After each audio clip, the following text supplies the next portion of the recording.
Chers amis, bonjour. C'est avec un grand plaisir qu'on se retrouve dans le cadre du programme de Matmidim. Et Bezrat Hashem, aujourd'hui, nous allons continuer la Sugia de Tsar Balechaim, la souffrance animale, la troisième semaine que nous étudions cette Sugia. Et cette semaine, c'est la souffrance animale pour les besoins de l'homme. Et nous allons étudier le programme du lundi. Alors, dans le programme du lundi, on a la Gemara dans Avodah Zarah. La Gemara dans Avodah Zarah parle de l'idolâtrie, Avodah Zarah, et à cause de l'interdiction, l'interdiction élevée de profiter de l'idolâtrie, il est interdit de profiter d'un achat effectué dans un marché destiné aux idoles. Il y avait à l'époque des marchés, Shuk Shel Avodah Zarah, on vendait tout ce qui était utile, et tous les accessoires pour l'idolâtrie. Donc c'est un marché qui est destiné aux idoles, et Chachamim, ils ont interdit et ils ont sanctionné aussi celui qui achète dans ce marché. Ainsi, pour un achat d'animal, il fallait amputer partiellement pour ne pas en profiter. Donc, on va étudier la Gemara. Amru anose venoten beshuk shel avodat kochavim. Une personne qui va faire un achat, puisque c'est pas seulement qu'il va acheter pour ses besoins, mais aussi il va faire profiter aussi la avodah zara, l'idolâtrie, parce qu'on sait qu'en achetant, en faisant son achat, obligatoirement il paye aussi les impôts pour l'idolâtrie. Donc Ramim ont fait un knat, ils ont sanctionné et ils ont dit qu'on n'a pas le droit d'utiliser ce qu'il a acheté. Et donc concernant une bête, s'il aura acheté une bête, parce que dans le chouk, dans le marché d'idolâtrie, ils vendaient des bêtes pour faire des offrandes pour les idoles. Alors dans ce cas-là, Anosé venoten beshuk, quelqu'un qui va acheter là-bas. Donc si c'est une BMA, tiaker. Si c'est une BMA, on va devoir couper et amputer partiellement les pieds de la BMA. Perot, si c'est des fruits, ou ksut, ou un habit, ou kelim, les ustensiles, c'est-à-dire on doit les faire pourrir. Donc c'est des choses qui peuvent se dégrader. Maot, vekle matret. Par contre, si ce sont des pièces ou des objets en métal, dans ce cas-là, on sait très bien que ça ne pourrit pas, ça ne se dégrade pas, ça peut tenir des années. Alors la solution de s'en débarrasser, c'est Yolichem et Yam HaMelach. On doit les amener à Yam HaMelach. Pourquoi Yam HaMelach? Parce que c'est un endroit où il n'y a pas de bateau qui passe là-bas, donc personne ne peut arriver et mettre la main dessus. Et la Gemara l'explique, Vezeuiku, qu'est-ce qu'on considère le fait de couper et d'enlever? La Gemara dit, Amenacher parsotea amena akuva olmata, c'est quelqu'un qui va couper, qui va enlever les parsotea, donc les sabots, les pieds, mina akuva olmata, à partir du pied, du bas du pied. Et la Gemara, par la suite, elle dit, donc il y a un petit blanc, mais après on voit à Marmar, la Gemara reprend, elle explique Behema, Teaker, comment on peut amputer partiellement le pied de la Behema. Vaïka Tsar Balechaim, la Gemara pose la question, comment on peut permettre une chose pareille? Pourtant il y a une souffrance animale. La Gemara répond, Amar Abaye, Amar Achamana. Abaye dit que la Torah elle a dit, on a vu ce pasouk dans le programme du dimanche, Yomer Hashem el Yoshua, quand Hashem ordonne à Yoshua, il dit n'aie pas peur d'eux. Et pourquoi? Parce que tu vas gagner la guerre. Et par contre, sous Sim Teaker, comme on l'a vu avec la Brabanel, les chevaux, on va devoir leur couper les pieds. Donc la Gemara elle dit, on a de quoi s'appuyer, il y a un pasuk dans Yoshua. Le pasuk dans Yoshua nous permet de faire cette chose-là, même si c'est Tsar Balechem. Dessus, Tosfot il pose une question. Ekshar Rabel Chanan, demande Rabel Chanan, les mandés à Tsar Balechaim de l'Oraïta, d'après l'avis qui pense que Tsar Balechaim est interdit de la Torah. Ma'eraya Maïté mi Yoshua. Quelle preuve on peut amener de l'histoire de Yoshua? Dil Ma'ashaneata, peut-être que là-bas c'est différent. D'Alpia Dibou. Là-bas, c'était fait sous l'ordre d'Akadosh Baruch Hu. Avalecha, mais ici, Knas de Rabbanan, on sait que c'est une sanction des Rabbanan. En koach biat chachamim la akord davar min Torah. Chachamim ne peuvent pas déraciner un interdit de la Torah. Si l'interdit de Tsar Balechaim min la Torah, comment Chachamim peuvent permettre de faire une chose pareille pour sanctionner une personne qui a acheté dans un marché d'idolâtrie? Pourtant, Khamim ne peut pas déraciner. Tosfot répond, des vadaï, c'est sûr. Yesh koach beyadam la'akor. Chachamim, dans certains cas, ont la possibilité d'enlever. Echad enira ta'am ktsat la'akor, quand il y a une raison qui nous pousse à ordonner, à faire cette tension. Que les mouach ba'isha rabba, Tosfot donne un exemple de Aisha Rabba, Gabé Messin Isha al pi el dechad. On sait que s'il y a une femme son mari est parti, et il y a un témoignage d'une seule personne que son mari est décédé, on lui permet à la femme de la marier, de se remarier. Et on sait que Minatora, il faut 2 témoins. Al pi shne dimiakum davar. Comment on peut permettre à un seul témoin de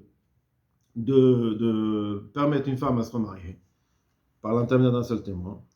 Alors la Gemara dit, parce qu'il y a aussi un ta'am, Chachamim on donne un ta'am. On sait que la femme, elle est avertie avant d'utiliser ce témoignage d'un seul témoin. On lui dit, écoute, tu sais que si tu te maries par ce témoin et que ton mari revient, tu vas devoir divorcer des deux, tu vas perdre tout ta ktuva. Donc on dit que la femme daïkar mitzvah, la femme, elle va, avant de se marier, elle va faire des recherches, elle va bien rechercher, et quand elle sera sûre, alors elle va se remarier. Donc Chachamim peuvent permettre des fois d'aller à l'encontre de la Torah s'il y a des raisons qui sont valables.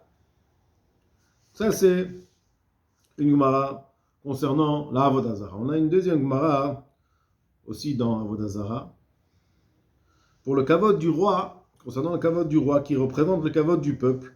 On faisait en sorte qu'après son décès, une fois que le roi était mort, ces objets, tous ces biens, ne puissent pas être réutilisés. Alors aussi pour les animaux qui chevauchaient, les chevaux, on amputait les sabots de ces chevaux. Donc on amputait les sabots de ces chevaux pour le roi. Comme ça la Gemara elle dit, Okrim el ala melachim venbo mishum darkei mori. On peut amputer les sabots des chevaux du roi et c'est pas darkei mori, c'est pas comme si on faisait comme les goïms, le derrière des goïms. Tosfot dessus, Vim Tomar Tosfot pose tout de suite la question. Pourquoi la Gemara n'a pas tout de suite posé la question comment on peut permettre d'amputer les sabots des chevaux? Pourtant, il y a un tsar balechaim, souffrance animale, qui est des parich lekaman, parce que c'est une Gemara qui est avant la Gemara qu'on a étudiée concernant le chouk d'Avodah Zara. Et Tosfot dit, comme on a vu concernant Gabev Nosem Noten Beshuk Shel Avodah Zara, quelqu'un qui va acheter, qui va faire des achats dans un marché d'Avodah Zara, que la Torah, elle a. La Gemara tout de suite elle a posé la question, Tsar Balechaim, il y a une souffrance animale. Tosfot il dit, débiche la mamishum baltashrit. Alors c'est vrai qu'il y a aussi un interdit de baltashrit, on ne peut pas abîmer et détériorer des objets sans aucune raison. Et là, a priori, on prend des objets, on les abîme, on les jette. Alors même, bikshum baltashrit, ce gaspillage-là, il n'y a pas de problème. Et kevan delechvodo shel meler, c'est pour le kavod du roi, pour ne pas que les gens réutilisent des objets qui appartenaient au roi, au simken. En kanashrata, on ne considère pas ça comme du gaspillage. Et là, avec emot tachichin shel me'amane, c'est comme les tachichin, comme les habits du roi qui avaient une grande valeur de 100 manées, et on les abîmait aussi. Et la tsar, balechaim, donc là-bas, il n'y a pas de problème, parce que baltashrit, on comprend, pour l'honneur du roi, on peut permettre baltashrit. La tsar, balechaim, echutar, comment on peut permettre de faire une souffrance animale? Tosfot répond, Veshlomar, Sha'ane Kvod Amelech. Le respect et l'honneur qu'on doit avoir, c'est différent. Pourquoi? Shu Kvod Shal Israël. Le roi représente tout l'âme Israël, c'est aussi l'honneur de l'âme Israël. Va'ate Kvod Rabim, donc puisqu'il représente le Kavod du Rabim, de toute une nation, Vedachet Tsar Balechaim, donc ce Kavod-là va repousser la mitzvah de Tsar Balechaim. Ça c'est, on a un Tosfot, c'est facultatif, mais on va le lire aussi dans Baba Metzia. Baba Metzia, on a lu dans la première semaine, Midivre Shemen Nima Tsar Balechaim, Tosfot va faire la marquette Rabban Rabbi Shimon. On apprend de là que Tsar Balechaim d'Oraita. Tosfot demande une question, Vim Tomar Imken, Amal Krima la Melachim, Velom Midarkei Amori. Comment on peut permettre de sanctionner les sabots, prendre les sabots et de les couper, de l'amputer les sabots, et ça n'a pas un problème de Darkei Mori, pourtant il y a un problème de Tsar Balechaim d'Oraita. Tosfot répond, Shloma, Mishum Gvod Amelech Venasi. C'est pour l'honneur du roi, pour l'honneur même du président, Adif, que mon baltashrit, comme on voit qu'on repousse l'interdit de baltashrit, de gaspillage, on peut, pour l'honneur du roi, dinit cheta, bibne kvodam. Et comme on voit pour le nasi aussi, Ankelos, Sarah Fal Rabban Gamliel, il a brûlé quand Rabban Gamliel est décédé. Ain Manetsuri, une valeur, un habit qui avait une valeur de 70 Manetsuri. Et en plus, une deuxième réponse. Il y en a de quoi s'appuyer, marqué dans le Pasuk, qui va dire Vetusem Teaker, concernant Yoshua. Alors, Kalitrot Mipne Amelech, puisque on voit que ça a été permis, on peut reprendre cette permission. Les Chazal ont institué après la destruction du Beth Amikdash que si quelqu'un avait sanctifié son animal, afin de ne pas risquer un interdit, il fallait l'enfermer et le laisser mourir de faim. Donc là, on parle, après la destruction du Beth Amikdash, quelqu'un qui veut être Makdish, quelqu'un qui veut prendre son animal et le rendre Kadosh pour le Beth Amikdash qui est détruit. Dans ce cas-là, on ne peut plus rien faire avec puisqu'on ne peut plus l'apporter comme Korban. Donc, personne qui avait sanctifié son Korban, son animal, devient Kadosh. La Kedusha, elle prend, mais d'un autre côté, on ne peut rien faire avec. Alors, qu'est-ce qu'on fait avec cet animal? La Gemara, elle dit, on doit faire le Hikou. C'est quoi le Hikou? Veze Hikou, Noël Delet, Bifnea. On doit fermer la porte devant la bête pour ne pas qu'elle sorte, et pour ne pas qu'elle mange, et elle va mourir d'elle-même. Veimeta me'elea, puisqu'elle n'a pas de quoi manger. Et la Gemara, elle demande, donc c'est une question en fait. La Gemara demande, toi tu me dis que Ikour, c'est, il faut amputer le sabot de la bête. Et là on voit que Ikour, c'est quoi? C'est de l'enfermer. Donc c'est une contradiction. Amar Abaye répond à Abaye, Shane atam mishum bizayon kochim. Pourquoi on ne va pas faire de Ikour, d'amputer le sabot? Si on ampute le sabot et on a un problème de bizayon, en fait, c'est une honte pour ce qui est kadosh. Pourquoi? Parce que jusqu'à ce qu'elle meure, ça va prendre beaucoup plus de temps. Même sans les pieds, ça va prendre beaucoup plus de temps. Et donc tout le monde va voir que la Behema d'Ekdesh, elle est avec les sabots amputés. C'est un bizayon pour le Ekdesh et pour tout ce qui est kadosh. Donc c'est pour cela que on va l'enfermer, elle va mourir d'elle-même. La Gemara, elle continue, elle dit Veni shrete. Pourquoi Veni shrete mishrat? Pourquoi on ne lui fait pas la shrita? Elle va tout de suite mourir. La Gemara dit on a un problème. Si c'est une bête qui était kadosh, on ne peut pas lui faire la shrita. Pourquoi? Atebe olide takala. Si on va leur dire voilà, tous les bêtes qui ont été sanctifiées, on leur fait la shrita. Alors on peut malheureusement venir à une takala. Il peut être mangé par erreur, et donc ça va engendrer un interdit. Donc cette takala, c'est une erreur. Alors la Gemara dit Velish feye gistera. Pourquoi on ne peut pas le couper en deux?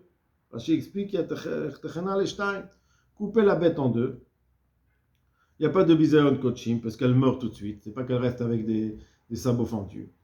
Et d'un autre côté, il n'y a pas de takala, il n'y a pas d'erreur parce qu'on ne peut pas la manger, puisqu'on sait qu'une bête qui n'a pas fait la shrita, elle est immangeable.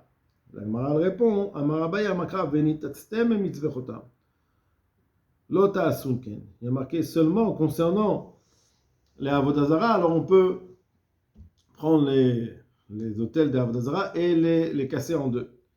Par contre, pour ce qui est kadosh, on ne peut pas faire. Donc, la Torah a interdit de faire Lota asunken Hashem Elokechem. On ne pourra pas faire pour ce qui est kadosh comme on fait pour une avdara. Si pour une avdara on coupe en deux, pour ce qui est kadosh, on ne peut pas faire. Ça, c'est la réponse d'Abaye. Ravaï continue, il dit, pourquoi on ne peut pas faire amputer les sabots de la bête qui est devenue kadosh? Ravaï répond, c'est comme si qu'il mettait un moum. Un moum, c'est, dans la bête, elle a quelque chose qui est un moum, donc est-ce quelque chose qui est sain? Alors la Gemara elle dit Nira. Pourquoi Rava il emploie c'est comme si on voit moum maliaou. On n'a pas le droit de mettre un défaut, un moum c'est un défaut, dans la bête. On n'a pas le droit de lui faire un défaut. Il y a marqué dans la Torah Tamimi yeleratson. Donc on peut pas, on doit le faire, on doit se soucier qu'il n'y ait pas de moum. Alors si maintenant on permet de fendre les sabots, c'est un interdit de la Torah. Rav a dit Nira. Nira, c'est comme si c'était un interdit des Rabbanal. L'interdit de mettre un moum, un défaut sur une bête, c'est un interdit de la Torah.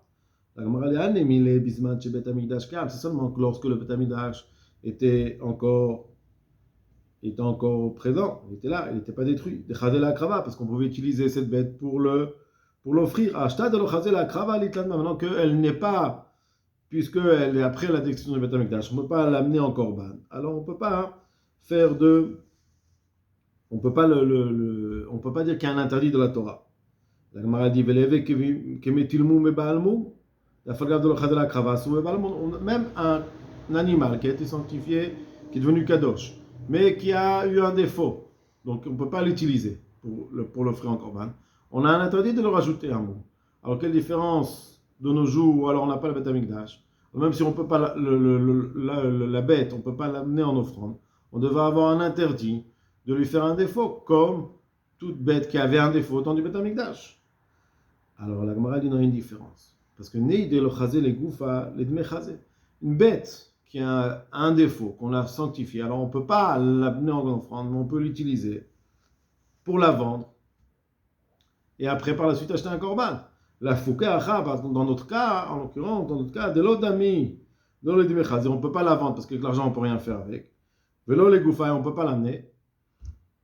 Alors dans ce cas-là, l'interdit de faire un moum n'est que midérabanan, il n'est pas midoraïta. Ça, c'est la Gemara dans Avodah Zarah.